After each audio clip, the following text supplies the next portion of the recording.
I don't know about you guys, but in my C7 Grand Sport, I am really tired of brake dust. This is continually a battle to fight, and I am going to fix it now. We're going to show you how.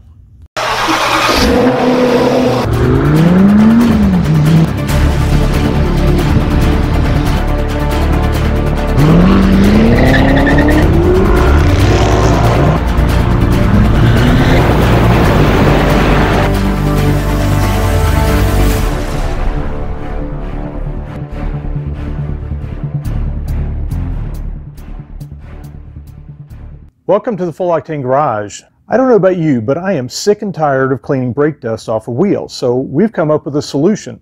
Well, actually, we've come up with an evolution. This is the PowerStop Evolution Z23 brake package. And what this is, they're carbon ceramic brakes, and they produce somewhere in the 90 to 95% less brake dust than the existing brake pads on the Grand Sport Corvette. They're very easy to swap out. They're very inexpensive. Actually, the front brakes, we'll have links in the bottom to order these for your 2017 to 2019 Grand Sport. I believe Z06s are the same brakes, as long as you don't already have carbon ceramics. These are for the iron disc brakes, and they run about close to $60 for the fronts and probably $50 or so for the backs. The fronts actually come with a lot of stuff. They come up with new clips, which we'll replace. Don't really need to. This car has very low miles. It actually comes with new pins also. We will probably go ahead and use the new pins. And then it comes with the new pads and some lubricant to put on the pads so that they don't make noise and they slide easier as they go in and out. That's the front set. The rear set only comes with pads, so you're going to have to reuse your pins, save your pins. The other thing is you're going to need a couple of punches, probably, various size punches to punch the pins out. And I believe it's going to be a 1/2-inch socket. That's what I've got here. I think we will get by with that. The fronts have a bolt that has to come out, or actually a nut that comes off so the bolt can slide out before you can get the pads to come out. 1/2-inch, if it's something different, I'll note it in the comments below. This job should happen pretty quickly. I did get some jacking pucks for the car so that I can actually jack with a low profile floor jack. The jacking pucks, I will also have a link below. I got a nice kit with the pucks and a nice carrying case for about $50 or so. And what these do is they go up into the chassis, turn, and hang there so that you can slide your jack under and actually not damage anything while you're jacking the car. You're definitely going to want to get a set of these. You can get them a little bit cheaper without the nice carrying case. I kind of like the carrying case, so we went that route. Now what we're going to do is we're going to jack the car up, take the front wheel off, and we're going to do one side first and show you the front and the rear, exactly how to do it. And this is going to save you a ton of time cleaning your wheels in the future. While we have our wheels off, we're going to do a nice cleaning on them, make them look nice again, because we shouldn't have the problem with them building brake dust again. So let's get right to the project. Okay, the other thing I forgot to mention is to keep your hands a little clean, glove up. Now, what we're going to do is we're going to try to get this 1/2-inch bolt out first. Or actually, I believe it's going to be a nut.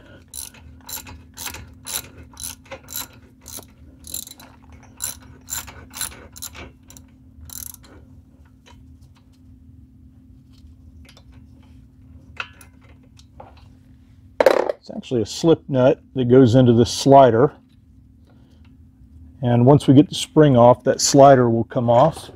Hang on, save your parts.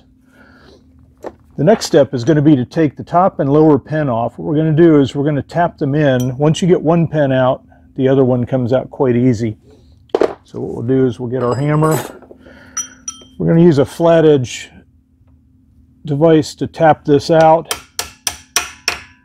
And then once it gets so far in, we're going to come back with a smaller one that will slide it through. And as you can see, they just slide out. You won't need to reuse these.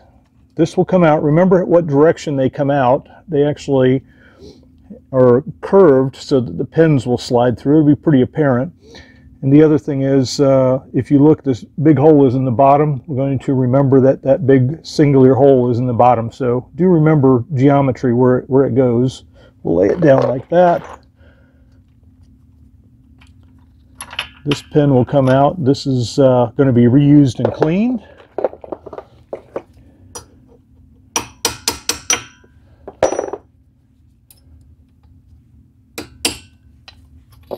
Back pin came out. Now what you're going to do is push in a little bit on these, as the pads should slide out. They'll come out like that, and you want to put some pressure on it to push the fluid back up in so that the new pads will slide in quite easily.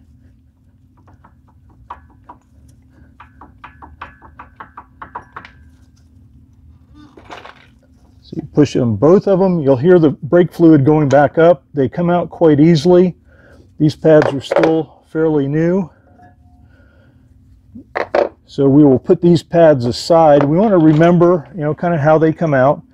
The one thing to remember is the back pad is the one that has the wear indicator. These are actually nice Brembo pads, but new pads will have a wear indicator on the back side. Oh, actually, and on the front side. So the fronts have them on both sides. The backs, I believe, only have them on the outside. When we get to that, we'll go and look at that. So when we take all the parts out of the box, I have multiples of stuff, so let's see which ones are which.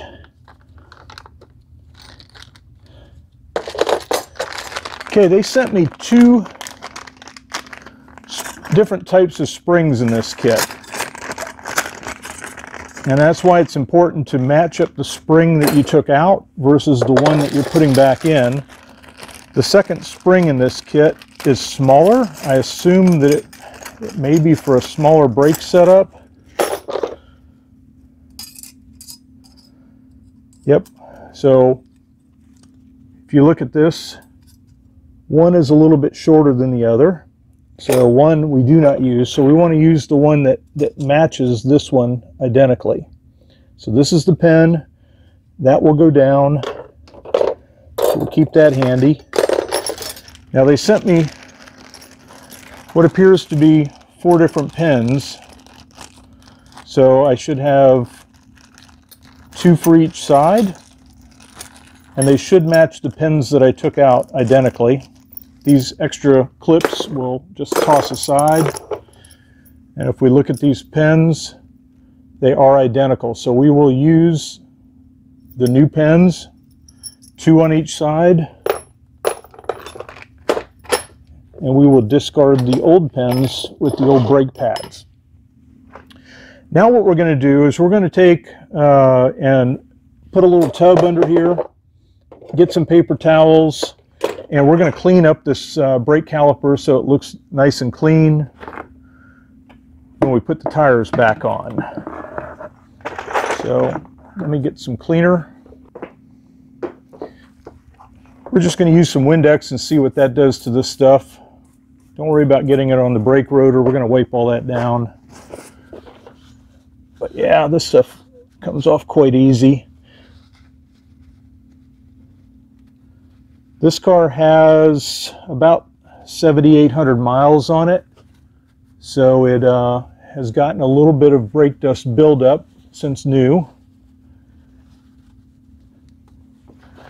But we're going to make sure that it's nice and clean for the next round going on.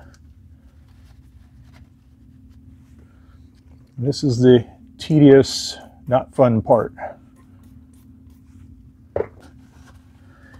And you'll notice that I am still using the side floor jack. I also did put a couple of 4x4s under the front wheel assembly, just in the event that the jack gives way for any reason. We want to be safe about this. We don't want to hurt anybody, including ourselves. I know the red calipers were an option. I don't know, it was like a $500 or $600 option. I'm glad the guy before me footed the bill for those, because I typically don't pay extra for the colored rotors, colored calipers actually. But I'll tell you, I'm sure enjoying them now. Okay, the good news of these brake pads, it appears there's no inner or outer. They look all to be identical. So that's my story. I'm going to stick with it. Actually, what we're going to do now is, it came with some lubricant, so we're going to crack this lubricant open. Okay, the package shows that we're actually going to put lubricant on the areas of the pad that drag in the cylinder. So what we're going to do is we're going to lube these things up a little bit.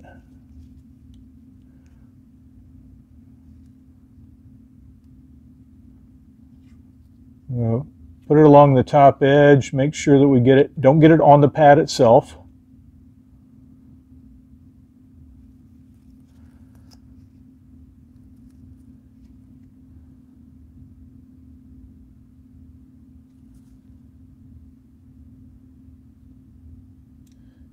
So this is the surface that will actually be hitting the caliper. And then what we're going to do is we're going to make sure that the face of the pad goes to the disc. And we're going to slide it in, hopefully. There we go. It should slide fairly freely. You should not need to force it. Now we're going to do the same thing on pad 2. The pad to the face of the caliper, or to the rotor. And they will slide in just like that. Now we're also going to have to keep in mind that we have to get this put back in. So when we get this put back in, this pin actually slides through first, and it's going to turn and lock. We can go ahead and lightly screw the bolt in to start with. We have the new pins. The new pins, we're going to put one new pin in, find the holes. And then what happens is that will loop around the pin. This spring motion will be for the second pin. So you'll start the second pin and then hold this in against the pads, get it started, and then we're going to tap these pins in. And then what we're going to do is we're going to take our punch and tap them.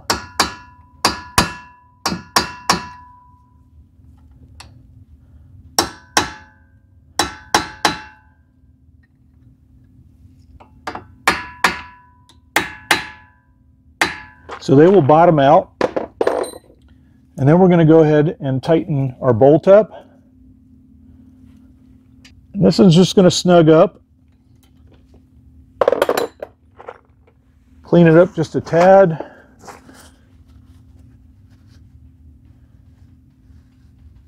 little bit of lubricant down at the bottoms, the tops.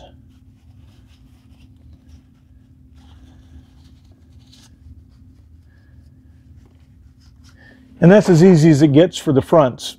Now we're going to move to the backs and show you how they're done. Okay, now we're on to the back part of the car. The back brakes are only going to be extracting 2 pins, cleaning some stuff up, and reinstalling it. The one thing to be careful of is in the back pads, you are definitely going to have to be aware of the wear indicator. The wear indicator is going to, one side has it, one side doesn't. The wear indicator is going to go on the outside, and the non-wear indicator is going to go on the inside. Just be aware of that. The clip doesn't look like it has a top or bottom. Looks like it'll go in either way, so we're good there.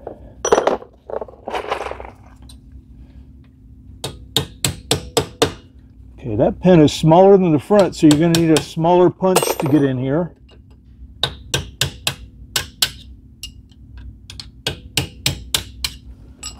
And like I said before, we are going to reuse these pins. They come out quite easily. We'll clean them up.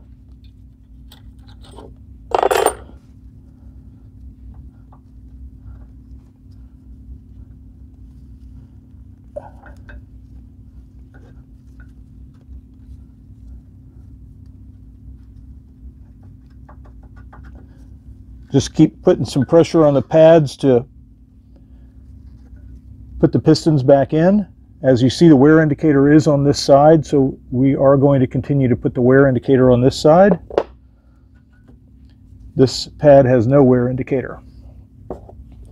Now we're going to clean it up a bit before we put it all back together. And in the last video I mentioned that the lubrication goes on these edges. Let's get some lube out.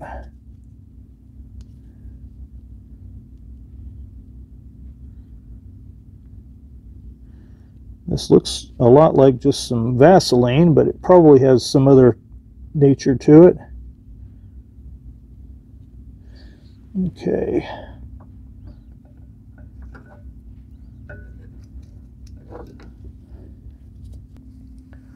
Be careful not to get any of this stuff on the pad itself. We'll slide them in. And these are retainer springs, so what we'll do is we'll start putting one of them in.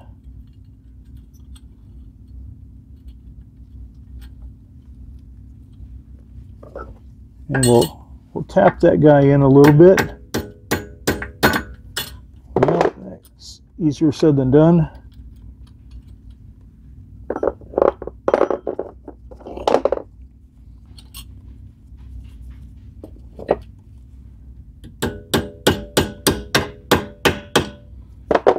Okay, so that one's starting to come through. Now we'll get our second pin and slide it through. And that one's starting to come through. All I'm doing is getting a flat edge of something on the back side of this pin so that I don't hit the calipers itself.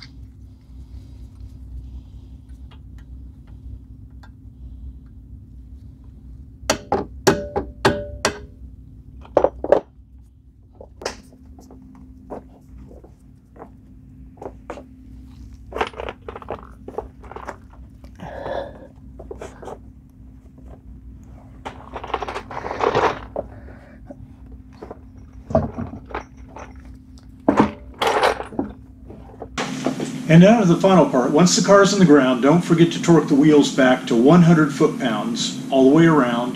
Take it for a drive, come back, torque it to 100 foot-pounds all the way around one more time, just to ensure that all your wheels are tight. You're going to have some dust-free brake driving, and I'll tell you, I am looking forward to not having to wash these wheels near as often. Thanks for being with us at Full Octane Garage. If you like our videos, don't forget to like and subscribe. We'll bring more cool content, more mods to the Grand Sport. This is our first mod, and I think we're going to be pretty happy with it. Now, the one other thing that we're going to talk about next is the brake break-in. Now, the one thing that you have to think about, too, is once you get the brakes all on, you're going to break the brakes in properly. And here's what PowerStop recommends. 40 miles an hour, hard stop, down to 10 miles an hour, 5 times. That's 5 times from 40 to 10. Don't stop, just keep rolling. So make sure you have enough runway on the road to deal with this. Then you're going to do 5 moderate decelerations from 35 to 5 miles an hour. That's 35 miles an hour to 5. Again, not stopping, just rolling up from 5 back to 35 and back down to 5. Then you're going to drive around, let your brakes cool down slowly with no aggressive stops, and try to drive as much as you can without stopping so that the hot pads don't burn into the disc actually. So do that for 5 minutes, let the brakes cool, bring it back home, retorque all your wheels again, and everything should be happy. So again, thanks for being with us at the Full Octane Garage. I will take a picture of this and have it down below. There is also going to be some links to Amazon to help support our channel. We're going to have some links to where you can buy these dustless brake pads from PowerStop through Amazon, and along with another few goodies that we're going to show here pretty soon. So thanks for being with us. Come back and see us often.